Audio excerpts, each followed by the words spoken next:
il y a un seuil auditif à ne pas dépasser. Et ce seuil auditif, c'est 85 décibels. Et qu'est-ce que ça veut dire? Et ça veut dire que si vous et moi, nous utilisons nos smartphones et qu'on met le volume à fond, on se retrouve autour de 100 décibels. Donc ça veut dire déjà qu'on a dépassé le seuil de 85 décibels. Donc ça veut dire qu'on est en train d'inconsciemment ou consciemment de détruire notre capital auditif.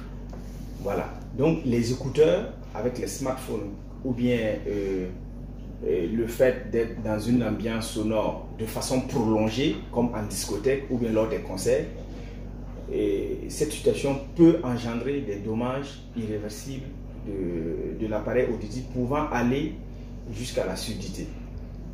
Comparé au casque, qui est un autre type d'écouteur, le casque se met carrément à l'extérieur de l'oreille, c'est-à-dire sur le pavillon.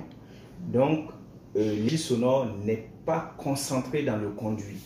Voilà. Ce qu'il faut savoir, c'est qu'avec les écouteurs, le conduit joue le rôle de parabole en fait, comme une antenne parabolique qui centralise le son et les dirige directement vers le tympan, qui va jouer le rôle de la transmission au niveau des osselets et arriver au niveau de l'oreille interne.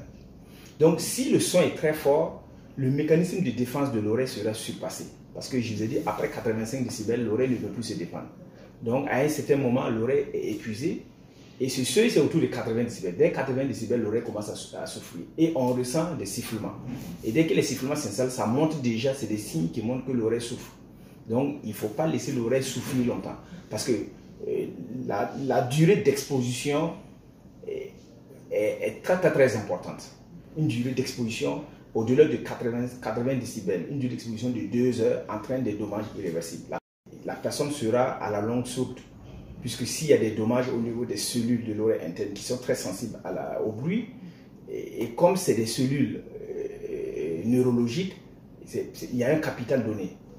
Ce n'est pas un nombre indéfini et ça ne se renouvelle pas.